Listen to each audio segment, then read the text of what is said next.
I can just feel through the internet Joe's like disdain for Jason right now. It's hilarious. I love it. It's radiating.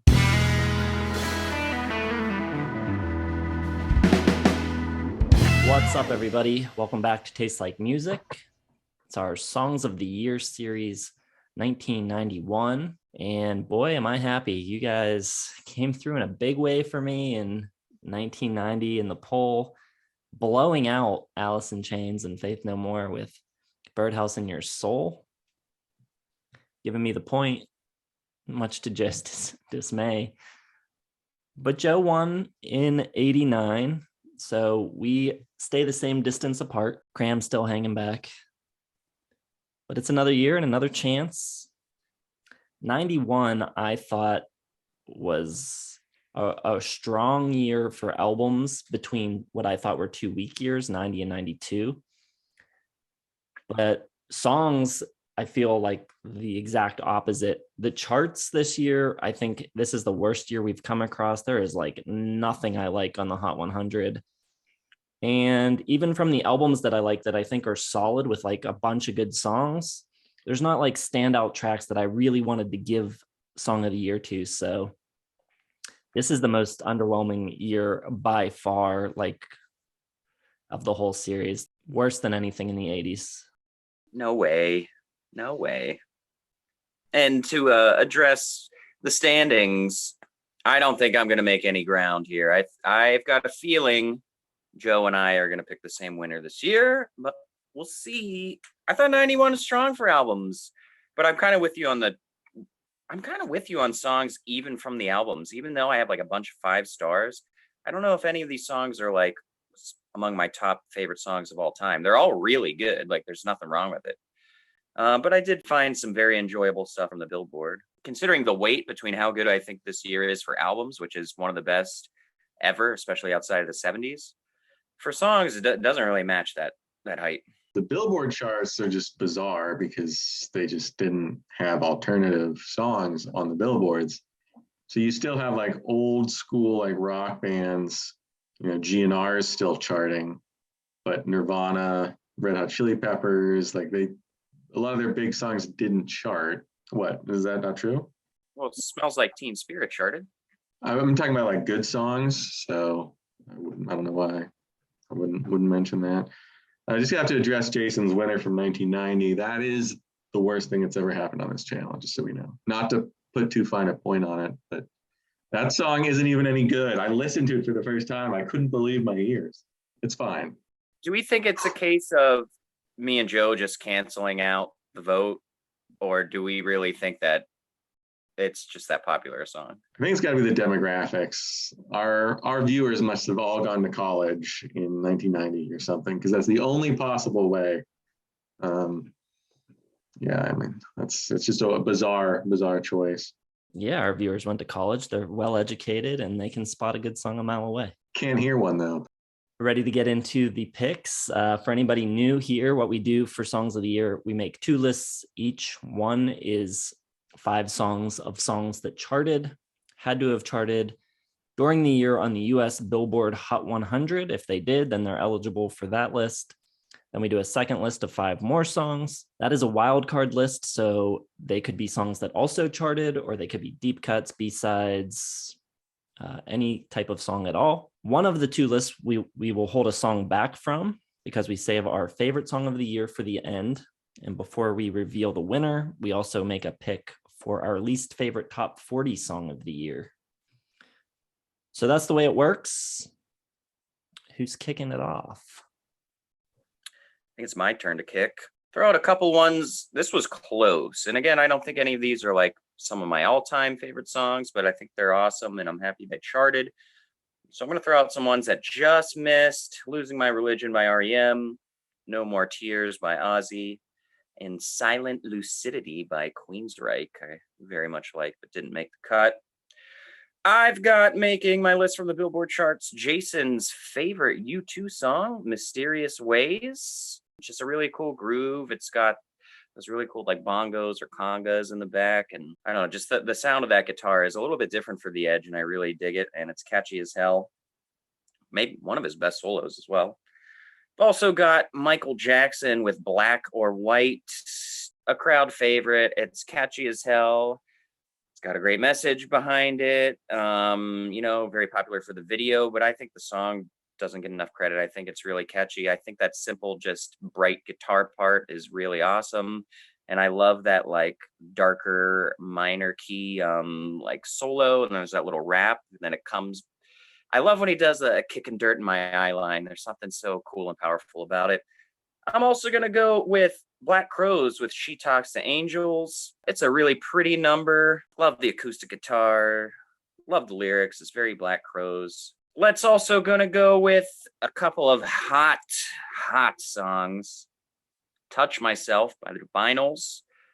Always love this song. I always thought it was like goofy growing up and just kind of a throwaway, just goofball track, but I like this album, and I actually think this song is just really good pop music. It's catchy as hell. And then finally, this one is probably gonna get ripped apart in the comments. I took a lot of heat for Tarzan Boy by Baltimore, which a lot of people just thought was pure garbage.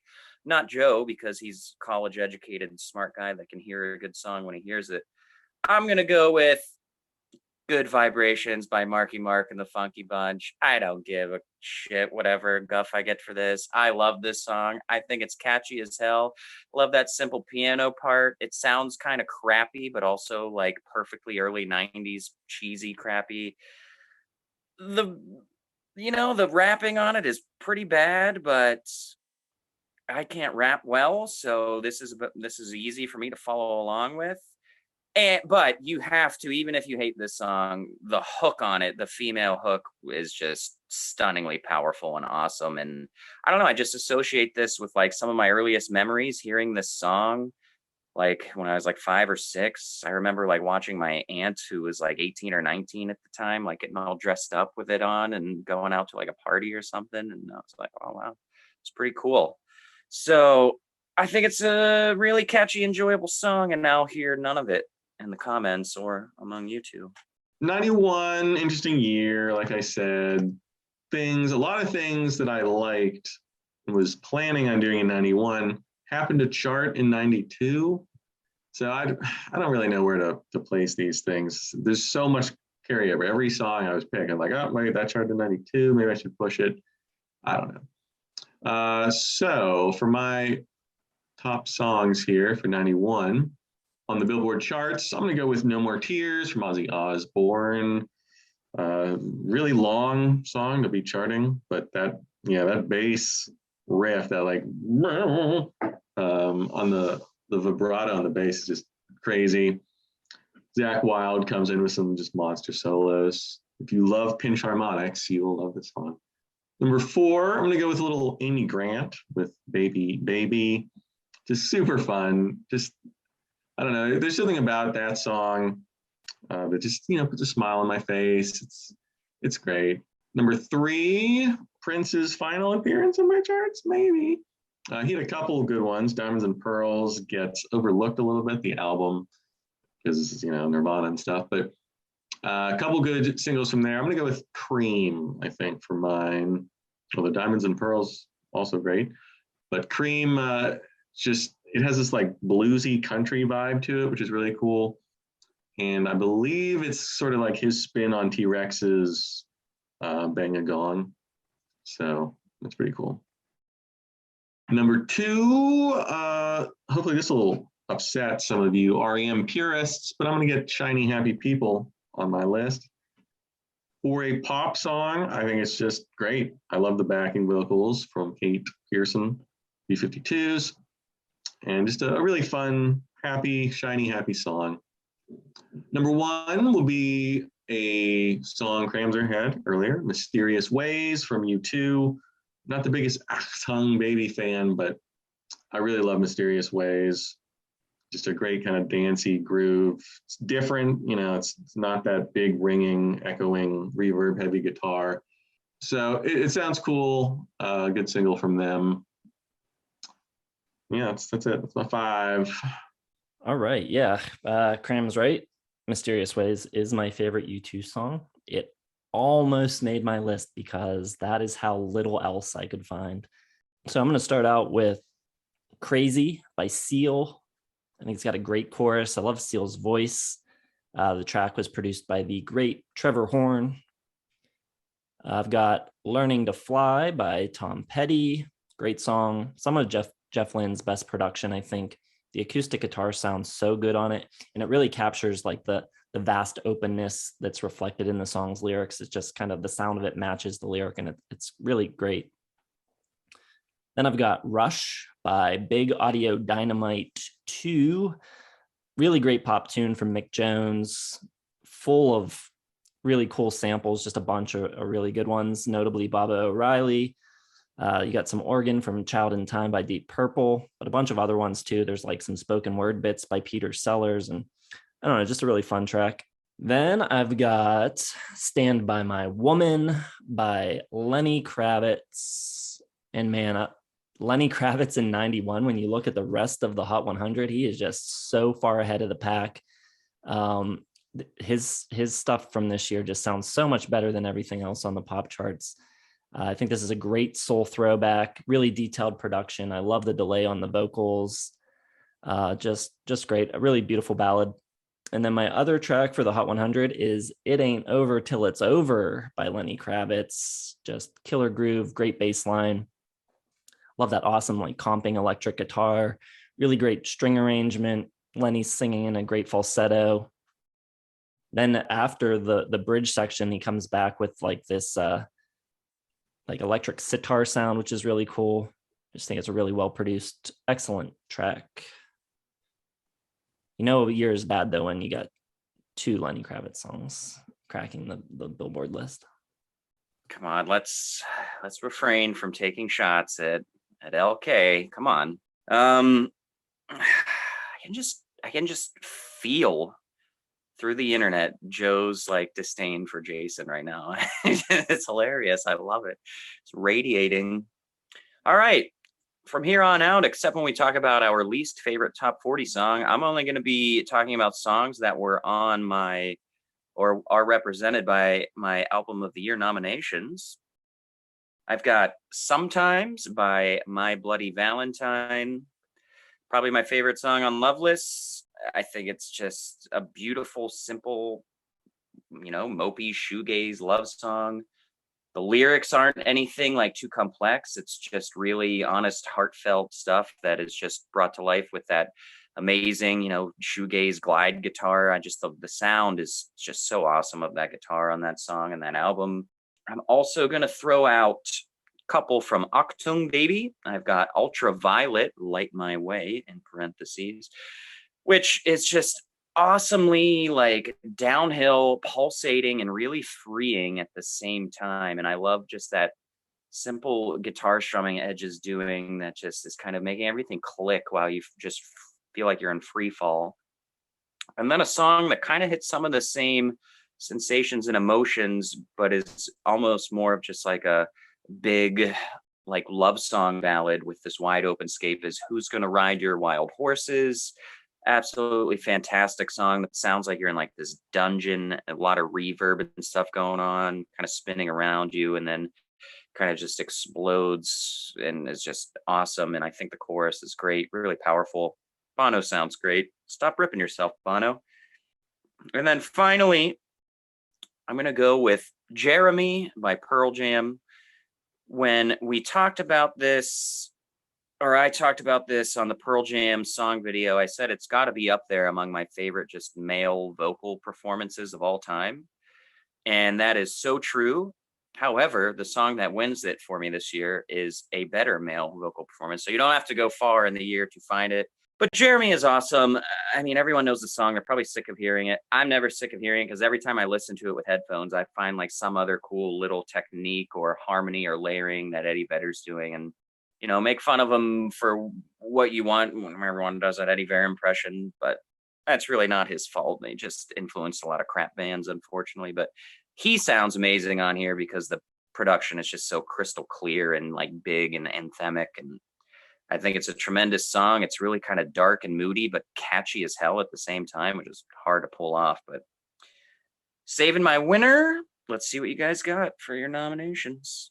Well, Cramser, we're in trouble My number 5 is going to be Locomotive, Complicity from Guns N' Roses.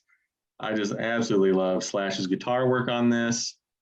I love Axl Rose's singing. Sometimes I think he's trying to be like the Bob Dylan of like hard rock and metal. He has like 5 verses in these songs. Like he's just going crazy. And I love the way it kind of shifts at the end into that coda where it gets kind of, darker and a little more emotional. The chugging throughout from Slash. Nobody sounds more like a train than Slash playing guitar. Number 4, this is where we're going to be in trouble here, Kramzer. I got All Night Thing, which I'm assuming is your winner from Temple of the Dog. Definitely Chris Cornell's greatest vocal performance. It's just him, organ, a tiny bit of bass, some drums, and just Chris Cornell just wailing away. Sounds unbelievable. Really pretty song. Really unlike anything he'd done before, unlike anything on that Motorfinger or anything previous from Soundgarden. Really kind of shows the way forward for Euphoria Morning, which would come later. Number 3, I got Jeremy, just like Cram. This is an incredible Pearl Jam song. Love the vocals. Kramzer spoke well about the vocals. Just an incredible performance. I love the harmonics on the guitar, the way it comes in. It just sounds so epic and important. Like you just know right from that chime that like this is a song about something that matters. It's not kind of just like a throwaway pop metal song or anything like that. This is grunge, damn it. This is real. Number 2, I got Girlfriend from Matthew Sweet. Just some of my favorite guitar work from Robert Quinn, who I always thought he was Matthew Sweet or Matthew Sweet was playing guitar. So I was kind of disappointed when I went back and listened to that whole album. And later Matthew Sweet things. I just want that sweet, serpentine, frantic guitar, just all those little, just blazing throughout. Really cool fills all over the place. And it turns, kind of I don't want to say generic, but a power pop song into something greater. And my number 1 is gonna have to wait, and we're done for Mr. Kramzer. Jason's gonna take another year. First of all, what did you whisper? Complicity. That's the parentheses, Locomotive. Complicity. I don't know why it's in parentheses. I thought you were just like, I thought you were about to just lay everything from Use Your Illusion and tell me to lay. No, but I do know you both hate that song. So. All right, my wild card selections. My first one is someone that I wasn't sure would make another list of mine, but A Weak Year paired with an underrated album of his gets him on my list with So Like Candy by Elvis Costello. I think Mighty Like a Rose, like I said, is pretty underrated. This is a great track. I think Elvis sings the heck out of it. Great emotion, excellent guitar work on the song. Really just an all-star cast all around. Co-written with McCartney a few years earlier, produced by Mitchell Froom, Jim Keltner on drums, Mark Ribot on guitar, Larry Knechtel of the Wrecking Crew on keys, Jerry Sheff on bass. It's really good. Love it. Then I've got Water by Dinosaur Jr. from Green Mind. Maybe not the first track a lot of people think of when they think of that record, but I think it's really great. And I think it shows a lot of growth and new potential in Jay's songwriting. He's experimenting a lot more with his falsetto, which he would use on subsequent records. I just think it's really cool and different and kind of shows where they're going. Then I've got Letter to Memphis by Pixies. They're still working with Gil Norton here, but this track I think is a little more straightforward than the stuff on their previous records. Frank Black doesn't sound quite as unhinged here, but man, I still think it's just a great rock song. Incredible hook. I love the guitar sounds, and that little break that they do going from the chorus back to the verses is so cool. And then I've got Teenage Fan Club. I pretty much could have chosen any song off of Bandwagon-esque, but I think I'm going to go with Alcoholiday. just love the melody on this one, and that paired with the melancholy and the sense of loss, I think it's a really beautiful, pretty pop tune. So that's my wild card list. Time for the worst of the year. What do you got, Cram? I got a headache because I completely forgot about Bandwagon-esque when doing this list. Probably, I don't know. I don't know if it would have booted anything, but whoops. At least could have given it some thought. I must not have that entered in my little sheet here. Anyway, top 40 worst song.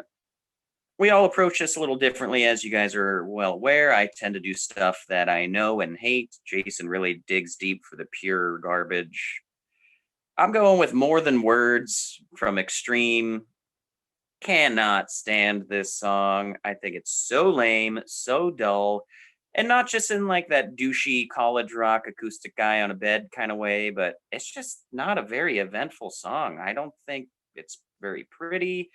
I have never liked that tap and pluck and tap and pluck style. I can't stand it. But the main thing is the chorus or the hook or whatever, when he says more than words, is just so bad and flat. There's like nothing to it. More than words. That's it.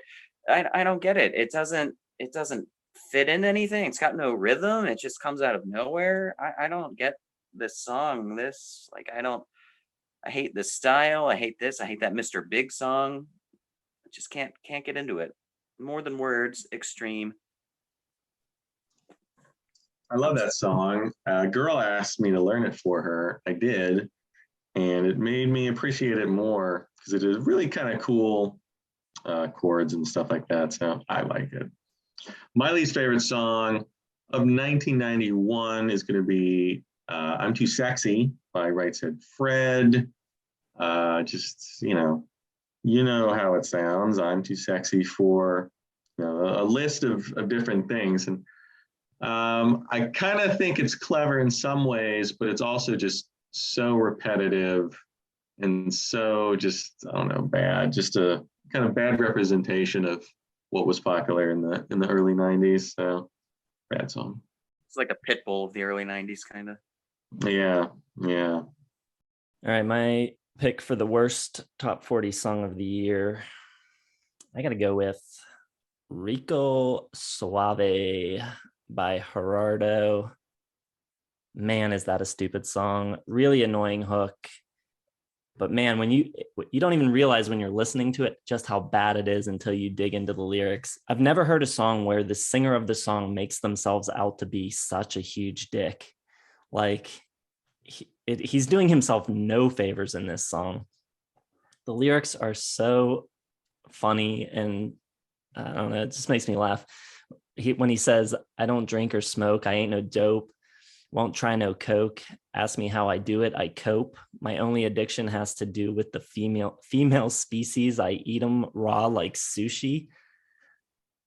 It's really weird. And then there's a part later on where he goes to his girlfriend's house and he's like telling the mother to cook for him, and then he says like, "What is this? These little eggs. If I eat this, I'll puke." It's just it's so bad. It's really, really bad. I don't know. It sounds like a good Todd Rundgren song in a way, but that's all good. I'm kidding. Cheap shot.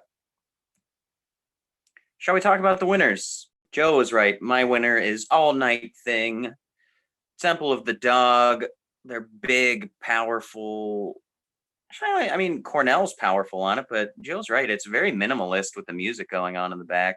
The drum work is pretty cool. It's got like a really lax, jazzy kind of style, just working the snare a little bit. And the organ is nice and everything, but it's just like Cornell's masterpiece. It's the second he says "she motioned to me" and the whole story of the song and all that, it's incredibly sexual and seductive, and there's so much power behind his voice and crystal clear. I just think it's a tremendous song that just sweeps you into this mood. You just want to put on a robe and make a martini and get the campfire, get the fireplace roaring and just sit there with your loved one and put it on. It's a tremendous song. It's hot as hell. I love it. Man, I was just watching Wayne's World the other day, and it's in Wayne's World. You see, that song reminds me of Rob Lowe because of that movie. Rob Lowe would listen to that song right before he stole your girl. Well, here's the problem here, Mr. Kramzer. We're going to split the Cornell vote, and I think that's going to allow Jason to take home another undeserved win. It's not a problem for me because I don't give a shit about the You have to care. That's why Jason keeps winning. My number one is going to be Outshined by Soundgarden, favorite Soundgarden song. And if I'd known you were going to pick All Night Thing, I would have shifted some stuff around. But I got to go with Outshined just because I don't want Jason to win with another, alt rock college wussy song. Anyway, Outshine, great song. I love the lyrics, the looking California but feeling Minnesota line from Cornell. And, it's just a band at the height of its powers, just kicking butt. I feel like I always underrate Bad Motorfinger because it is just incredible. And this is actually like the most poppy song on like the whole album. So it's a pretty dark, depressing album, but this one's got some good hooks among the jackhammer riffs. So it is my number one for 91. I'm glad one of us picked a grunge song. No, Jason isn't going to do it. No, I've got a college rock wussy song as my winner, but it's one that you like because it was on your list. I've got Girlfriend by Matthew Sweet, just an incredibly good, catchy pop song. But when you add to that just the out of this world guitar work, then you really got a song of the year contender. Robert Quinn's playing on it so excellent, and it's almost at odds with the song. It's like fighting to fit into the pocket, and I don't know if it ever really quite gets there. It's really angular, but it creates so much tension that it makes the song really interesting. I think it's one of the best guitar solos of the 90s, and I think the hook and the backing vocals are just all excellent. The guitar work on that entire record is incredible, really underrated guitar record, but this track in particular stands out. It also has a great chorus, so that's my winner in 91. It's this close to picking Girlfriend. Should have done it. Oh, blew it. I think Jason's going to win it. Oh, yeah. These Cornell are just going to cancel each other out, just like in 90 when Alice in Chains and Faith No More kind of, took the hard rock voters. It's another Ross Perot situation. Killing me here. All right. Well, if you're not sure what we're talking about when we go back and forth about winning, you are able to vote on which of our songs of the year is your favorite. You can follow the link in the description to our website. You'll be able to vote there. We've been keeping a tally going since the beginning of the series in 1958. Where do things stand now, Joe? Well, Jason, with your win in 1990, you are creeping ever so close. I have 16 wins. You are at 13 and a half, and Kramzer 9.5. There's so many years left. Anything could happen, but it's a good battle so far. We all have our wins. I do kind of feel like we're coming to the close of the years where we can kind of predict where our commentators and voters are going to align with. I think by like the late 90s, it's kind of a free for all. There's going to be years probably where everyone just hates all of our picks and we get a very low voter turnout maybe, but we'll see. I got to mention that this is the first year since the 70s that I finished below second. So by 2 votes, I'm getting screwed here. Tough for me. You're a man of the people you hate. Below second is what we refer to in this situation as last place. So follow the link, go vote. Thanks for watching. Hit the like button. Subscribe to the channel if you have not subscribed yet. Facebook, Twitter, Instagram, Patreon, merch, all in the description as well. And we'll see you next week for 1992.